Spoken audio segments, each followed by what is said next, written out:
Dawn breaks on the open steppe. A low mist clings to the grass as an army of thousands stands ready.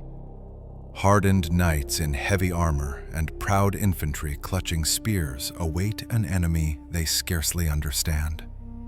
Then comes a sound, a distant rumble like thunder. The earth begins to tremble. On the horizon, dark silhouettes appear and multiply, black dots swirling in the morning light. Anxious murmurs ripple through the ranks. Suddenly, the sky hisses. Arrows, hundreds of them, arc overhead and fall like deadly hail. Screams erupt, shields rattle. In moments, confusion and fear grip the mighty host. Before anyone can steady their nerves, horsemen materialize from the haze. Mongol riders galloping in perfect coordination, encircling the panicked army. What began as a confident morning formation dissolves into chaos. Flanks collapse under relentless arrow fire. The center buckles before it can even charge.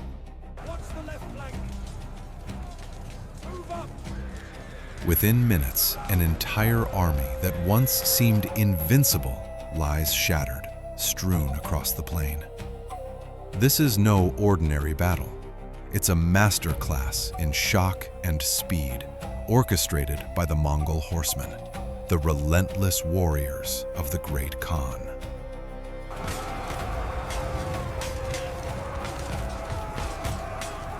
How did this happen so quickly?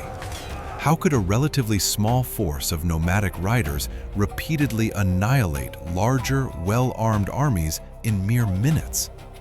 To find the answer, we must journey into the world of the Mongols, into the saddle with the fierce horsemen who redefined warfare in the 13th century. The Mongols, under leaders like Genghis Khan and Subutai, built an empire on the back of their horses, wielding strategies and tactics that rewrote the rules of war. In their hands, mobility became a weapon, deception an art, and terror a tool of conquest. They learned to win battles before the fighting even began, and to finish them with astonishing efficiency. What follows is the story of how these mounted warriors, hardened by the steppe, born in the saddle, and trained to shoot like devils, crushed entire armies with a combination of skill, speed, and ruthlessness unseen in their time. Born in the saddle, warriors of the eternal sky. Long before they swept over civilizations, the Mongols were children of the plains. In the vast, wind-swept steppes of Mongolia, life itself was a training ground for war. From the time they could walk, Mongol boys learned to ride as if it were second nature. Picture a young child, barely big enough to straddle a pony, galloping across endless grasslands with fearless balance. By adolescence, horse and rider moved as one. Each Mongol youth capable of riding full tilt while loosing arrows with lethal accuracy. Hunting wild game and defending their herds from predators honed their aim and instincts. Archery contests at festivals and daily life on horseback forged warriors who could strike a sparrow in mid-flight with an arrow. This way of life bred an entire people of cavalrymen. Every Mongol man was a rider and an archer, conditioned to endure the harshest elements, scorching summers, bitter winters, with minimal supplies. They lived tough, lean, and mobile, unencumbered by the heavy baggage of city life. This was the orty. Crucially, the Mongols' relationship with their horses set them apart. These were small, sturdy steppe ponies, not glamorous destriers of Europe, but they were astonishingly hardy and tireless. Each warrior had several horses and would switch mounts during a long ride, allowing the army to cover unprecedented distances at speed. Their records are legendary. One Mongol force, in pursuit of a fleeing enemy, covered 130 miles in just 2 days, a pace that would exhaust and break lesser armies. Another traveled 180 miles in 3 days through deep snow to surprise Russian principalities. Such feats gave Mongol armies an almost supernatural ubiquity. They could appear where enemies least expected, striking suddenly and far from where they had been sighted last. Each warrior's armaments were the product of generations of innovation. The greatest of these was the Mongol Composite Bow. Crafted from wood, horn, and sinew, and small enough to use on horseback, this bow packed a fearsome punch. It could launch an arrow with greater force and range than any other bow of its time. Mongol arrows could reach targets at over 200 yards with deadly effect, penetrating armor at close range. Armed with this bow, a Mongol horseman became a mobile artillery unit, circling and peppering the enemy from all sides. No one within range was safe from these arrows that fell with unerring precision. Unlike foot archers or crossbowmen who were slower to reload and relocate, Mongol riders could shoot in full gallop, twisting their bodies and timing shots between the horses' strides. It was said they could release arrows even while retreating at a run, a famed maneuver called the Parthian shot, catching pursuers off guard. Just as important as skill and equipment was discipline. The Mongols organized their army in units of tens, hundreds, and thousands, the decimal system, with iron discipline enforced at every level. Every group of 10, an arban, had an appointed leader responsible for the 10 families in peace and 10 warriors in war. Desertion or disobedience was not an option. It was said that if one soldier fled in battle, the other 9 in his arban would be executed alongside him. Fear of harsh punishment forged a cohesive force where every warrior held the line. Promotions came by merit rather than noble birth, ensuring that capable young commanders rose quickly and that loyalty was first to the Khan and the army, not to personal glory. The result was an army that moved with one mind, each part acting independently, yet in harmony with the overall plan. This discipline and unity of command later astonished those who faced them. European chroniclers marveled that the Mongols moved like organized packs of wolves, not a rabble of raiders, but a deliberate machine. Masters of speed and surprise. When Mongol horsemen rode into battle, they didn't charge blindly or line up in rigid ranks as their foes might expect. Instead, they fought as if part of the wind itself, swift, elusive, deadly. Enemies found themselves confronting an entirely new style of warfare. A Mongol attack often began without warning. Scouts and spies had typically been active long before the fight, observing enemy movements, mapping terrain, even spreading misinformation to confuse opponents. When the moment came, the Mongols would strike with complete tactical surprise. They appeared where the enemy was weakest or least prepared, often after feints or diversionary raids that kept the enemy off balance. By the time an enemy identifies the main threat, the decisive mass has Their mobility was unparalleled. Mongol forces could march faster and farther than any other army of the era. Because they were almost entirely cavalry, no slow infantry or cumbersome supply wagons, they could outmaneuver opponents at every turn. They coordinated movements using relays of mounted couriers and flag signals, so even columns separated by miles could act in concert. In practice, this meant the Mongols could attack from multiple directions and mass their forces at the decisive point before an enemy even knew where to defend. A favorite operational approach was to advance in several parallel columns over a broad front behind a screen of scouts. If any Mongol detachment encountered stiff resistance, it could pin the enemy in place or withdraw while others struck the flanks and rear. By the time a defending army realized the true thrust of the attack, it was often encircled, confused, and in peril. Imagine an army trying to chase these horsemen. As chroniclers noted, if you advanced against them, they would vanish into the distance, luring you out of position. If you stood your ground, refusing to be baited, you were not safe either. You would simply be bombarded by wave upon wave of arrows. The Mongols turned the battlefield into a deadly dance of constant movement. They were never where you expected, striking flanks, feigning retreats, appearing suddenly at vulnerable spots. Their coordination and fluidity made traditional medieval armies, which moved like lumbering giants, look hopelessly sluggish. One contemporary noted that fighting the Mongols was like fighting smoke or ghosts. Try to grab hold, and they were already behind you. Central to their success was the combination of firepower and shock. The Mongols employed a tactic of softening the enemy from a distance, then delivering a knockout blow up close. In battle after battle, enemies first endured a terrifying barrage of arrows. Mongol archers would sometimes encircle the foe in a swirling caracole, riding in circles and firing inward from all sides. Under such an assault, enemy formations broke apart.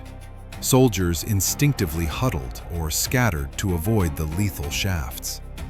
The effect on morale was devastating. At worst, it shook the enemy's nerves, and at best, it made them scatter even before any direct attack.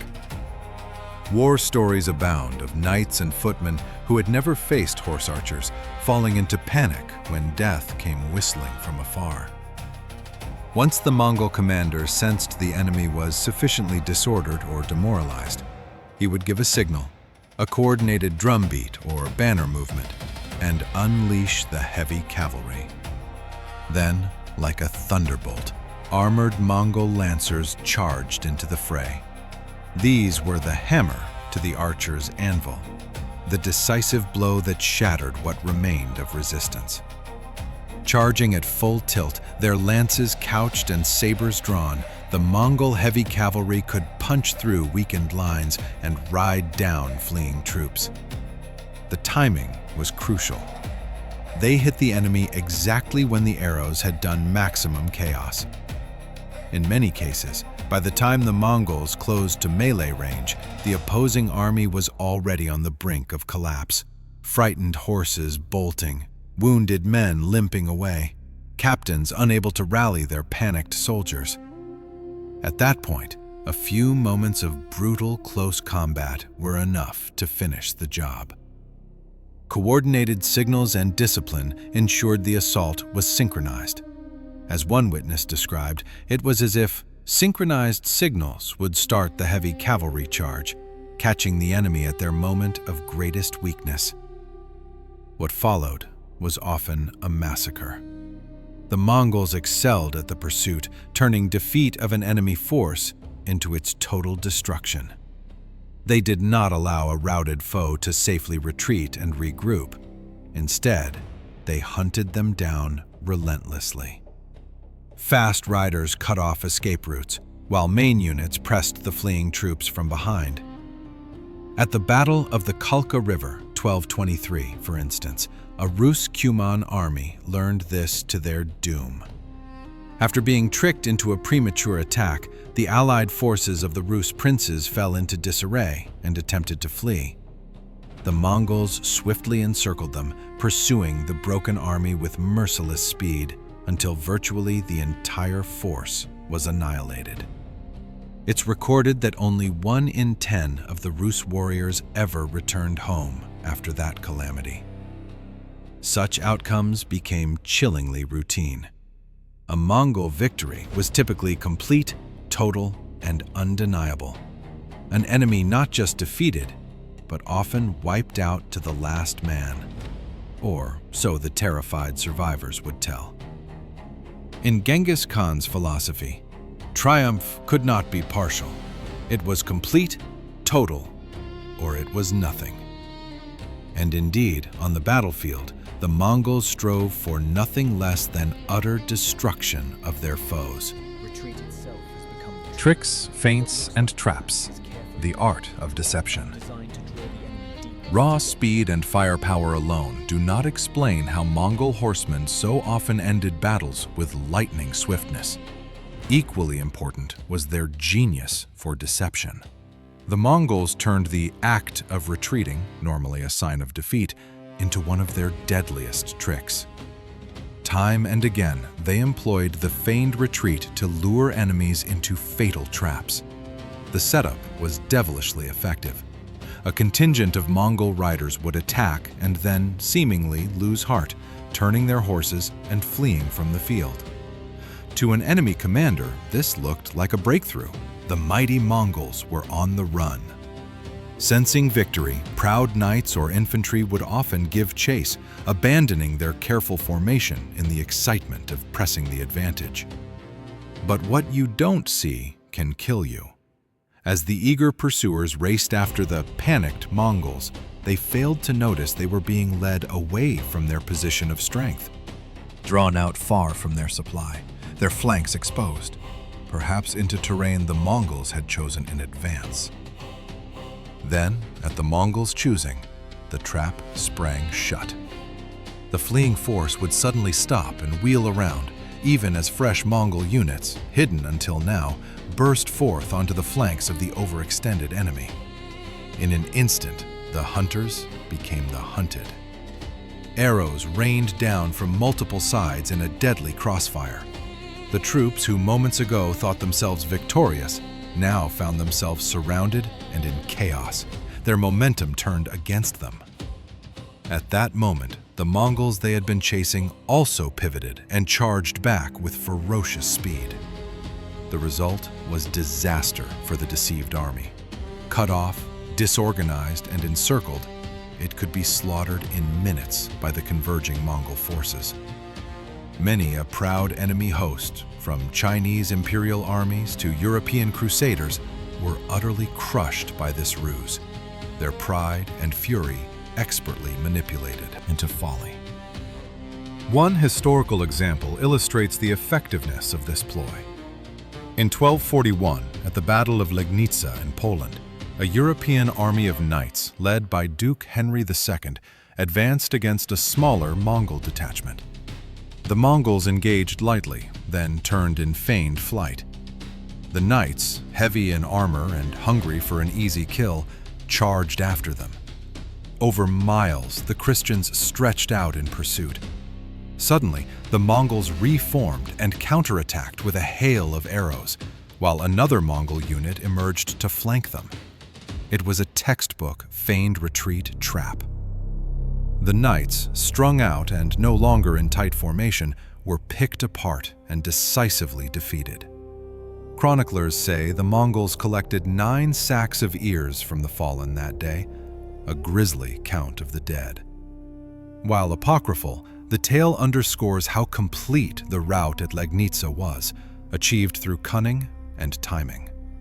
The retreat itself had become the trap. What looked like a collapse was a carefully measured withdrawal, designed to draw the enemy. Feigned retreats were just one of many tricks in the Mongol playbook. They were masters of strategic deception as well. Genghis Khan, in particular, loved to confuse and demoralize foes by appearing to be in many places at once. During his war against the Khwarezmian Empire, 1219 to 1221, the Mongols famously executed a multi-pronged invasion, dividing into several armies that struck distant targets simultaneously. One Mongol general's force might deliberately withdraw after a raid, lulling a city's defenders into thinking they'd seen off the invader, only for another Mongol column to strike hundreds of miles away where it was least expected. Genghis Khan coordinated wide-ranging offensives that bewildered the enemy leadership. The Khwarezmian Shah, with an army of 400,000, found himself chasing shadows. He sent his troops to one province, then another, reacting to Mongol thrusts that seemed to come from all directions. By the time he realized the true danger, Mongol forces had already breached his defensive lines and were deep in his territory. The Mongols excelled at spreading disinformation, using spies to sow rumors and baiting enemies with sacrificial units. They might even leave their baggage camp deliberately vulnerable, attempting loot, only to pounce on an undisciplined enemy force that broke ranks to pillage. At the Battle of Leitnica, the Mongol forces executed a feigned retreat, turning the hunters into the hunted and collapsing the enemy's lines. All these ploys served to fragment and weaken enemy armies before the main blow fell. If an opposing general kept his army together, the Mongols would harass and irritate him with small attacks and disappear into the countryside, denying any decisive engagement until conditions were ideal. If the enemy split his forces to guard multiple cities or chase multiple threats, the Mongols would concentrate swiftly on one portion, overwhelm it, and then move on to the next. This strategic flexibility, doing the unexpected, making the enemy dance to their tune, meant that when battle finally was joined, the outcome was almost preordained. The Mongols' use of feints and ambushes shows how deeply they understood a key principle of war. All warfare is based on deception, as Sun Tzu wrote, a text Genghis Khan likely never read, but instinctively practiced. They took advantage of human nature, pride, greed, fear, and turned it against their foes. Commanders who prided themselves on courage and offensive spirit were drawn into reckless charges. Those who hesitated or stayed put found their supplies cut and their spirits sapped by constant harassment. In either case, the Mongols manipulated the enemy's decisions and reactions, so that by the time the swords actually clashed, victory was already within Mongol grasp. Weapons of fear, psychological warfare. There was something else galloping alongside the Mongol hordes, an invisible ally that helped them crush armies without even unsheathing a sword. Fear. The Mongols understood better than anyone of their era that psychology is a weapon, that terror itself can break armies before the battle begins. As their conquests expanded, the Mongols cultivated a fearsome reputation that preceded them by leagues. Consider the situation of a city's garrison hearing of the Mongols' approach. Well before any Mongol rider came within sight, rumors would arrive, carried by traders, refugees, or spies. These weren't ordinary rumors. They were carefully orchestrated horror stories. Whispers spread that the Mongols destroy entire cities, that they leave pyramids of skulls, that they are demons on horseback who spare no one. People spoke of whole armies melting away at their mere approach.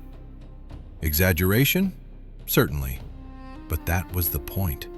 The Mongols knew that exaggerating their brutality and numbers could unnerve foes long before any engagement. Often, as they neared a fortified city, the Mongol commanders would send an emissary to demand surrender in blood-curdling terms. Submit, and you will live. Resist, and you will be annihilated. This was no idle threat. They had made examples of cities that defied them. Those who resisted were shown no mercy. Civilians slaughtered, leaders executed, and perhaps a handful of survivors spared, only so they could run to the next city and recount the nightmare. The result was a spreading panic. Entire garrisons sometimes fled at the rumor of the Mongols' advance.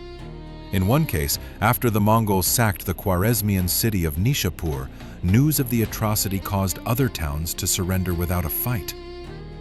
In Eastern Europe, some chronicles note that villages emptied in fear as refugees streamed west, hoping to get beyond the reach of the Tatars, as the Europeans called them.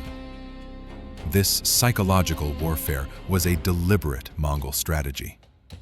Genghis Khan realized that terror could do more damage than arrows or swords in many instances. Each victory was magnified in retelling. Each defeated army became legendary in size when recounted by the Mongols' enemies. The Mongols encouraged an image of themselves as unstoppable, numberless, and perhaps not even fully human. Superstitions arose that they were divinely sent punishments or harbingers of the apocalypse. Facing such a foe, many opponents lost the battle in their minds before it ever began. Nowhere was this more evident than in the Mongols' campaigns against larger empires. In 1237, when Batu Khan led Mongol Tumans into Rus, the medieval Russian lands, the city of Ryazan sent for help from its neighbors, describing the Mongols as monsters. They swim across mighty rivers, and their horses eat trees and drink entire rivers dry. The Tartars know neither hunger nor fatigue. Whether or not that was truly written, it reflects the perception. When a force is believed to be supernaturally invincible, the will to resist crumbles. More practically, panic spreads like wildfire in an army. If a few units break and run, others follow. The Mongols cultivated this effect. They sometimes let a few survivors escape a battle intentionally, not out of mercy, but so that those traumatized men could carry terror and despair to their comrades elsewhere. On the field, Mongol tactics also aimed to terrify. Their initial arrow volleys, often accompanied by thundering war drums and unsettling battle cries, served to rattle nerves. Envision being an infantryman who's never seen an army approach as fast as the Mongols do, hearing the whistle of arrows that seem to come out of nowhere, seeing cavalry maneuver in ways that defy everything you've been taught about warfare. Your confidence in your commanders evaporates. By the time the Mongols charge, many opponents were psychologically defeated, ready to flee, or too stunned to fight effectively. As noted earlier, some strongholds surrendered at the mere sight of Mongol scouts on the horizon, raising no sword at all. In that sense, the Mongols won countless victories without even lifting a weapon, by making their enemies crumble under the weight of dread. It is telling that one of the few forces to eventually stop the Mongols, the Mamluks of Egypt at Ain Jalut in 1260, took great pains to counter Mongol fear tactics. The Mamluk Sultan Qutuz executed Mongol envoys and rallied his men with religious fervor to steel them against fear. In that battle, the Mongols faced an enemy that did not psychologically break, and it was a brutal fight to the finish. But such instances were rare. More often, fear was the Mongols' advance guard, softening targets long before the riders arrived. A lethal combination of elite skill, uncanny mobility, and tactical deception allowed the Mongols to end wars almost as soon as they began. The lethal combination of elite skill, uncanny mobility, tactical deception, and psychological dominance meant that Mongol victories often came with bewildering speed. Entire kingdoms fell in a blink of history's eye. The Khwarezmian Empire, a vast realm stretching from Persia to Central Asia, was conquered in just about 2 years, 1219 to 1221, by Genghis Khan's forces, a campaign of relentless maneuver that eliminated armies many times the Mongols' size. One Persian chronicler wrote that the Mongols came, destroyed, burned, killed, pillaged, and vanished like a flash of lightning. Cities that had stood proud for centuries were reduced to silent ashes in days. Great armies that marched out with fanfare were found days later as silent fields of the dead. Battlefield accounts consistently remark on how quickly a Mongol attack could decide the outcome. At the Battle of Mohi, 1241, in Hungary, the Mongols under Subutai managed to engage the Hungarian royal army at night, sow chaos with incendiary arrows and drums, and by dawn launched a coordinated assault from multiple sides.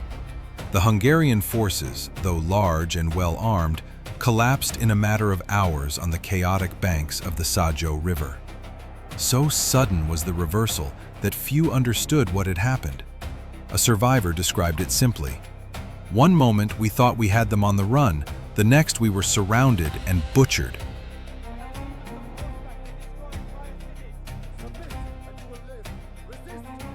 How did the Mongols make decisive victories so swift? Partly by meticulous planning. They chose the time and place of battle whenever possible. A core principle Genghis instilled was to win the battle before the fight, by scouting and preparing. If conditions weren't favorable, they waited or maneuvered until they were. The enemy, meanwhile, might be forced to march or respond until exhaustion or error set in.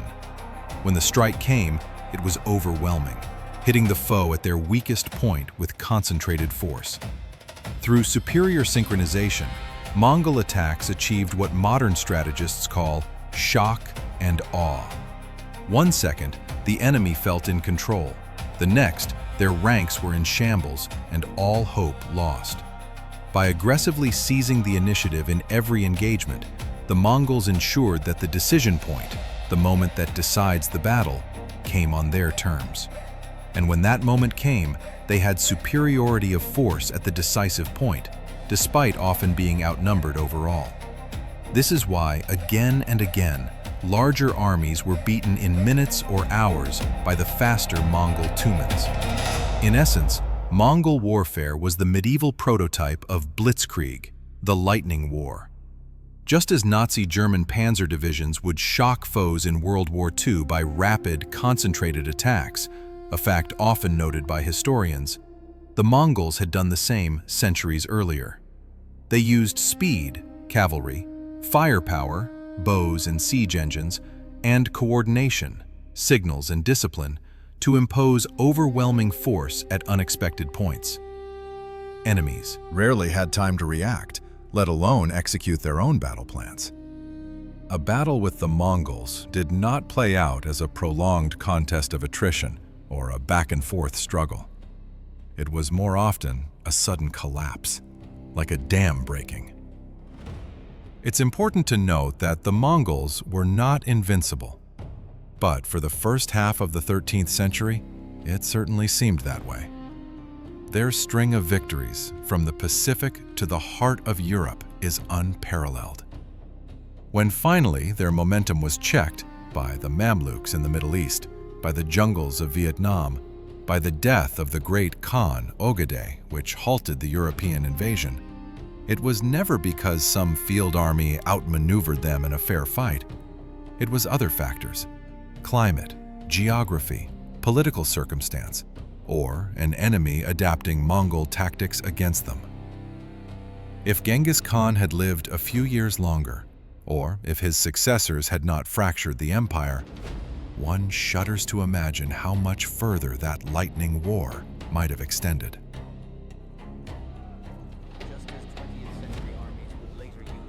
Legacy of the Horde: why it matters today.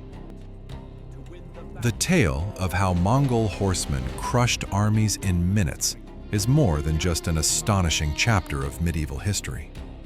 It stands as a stark lesson in military innovation and the power of adapting warfare to one's strengths.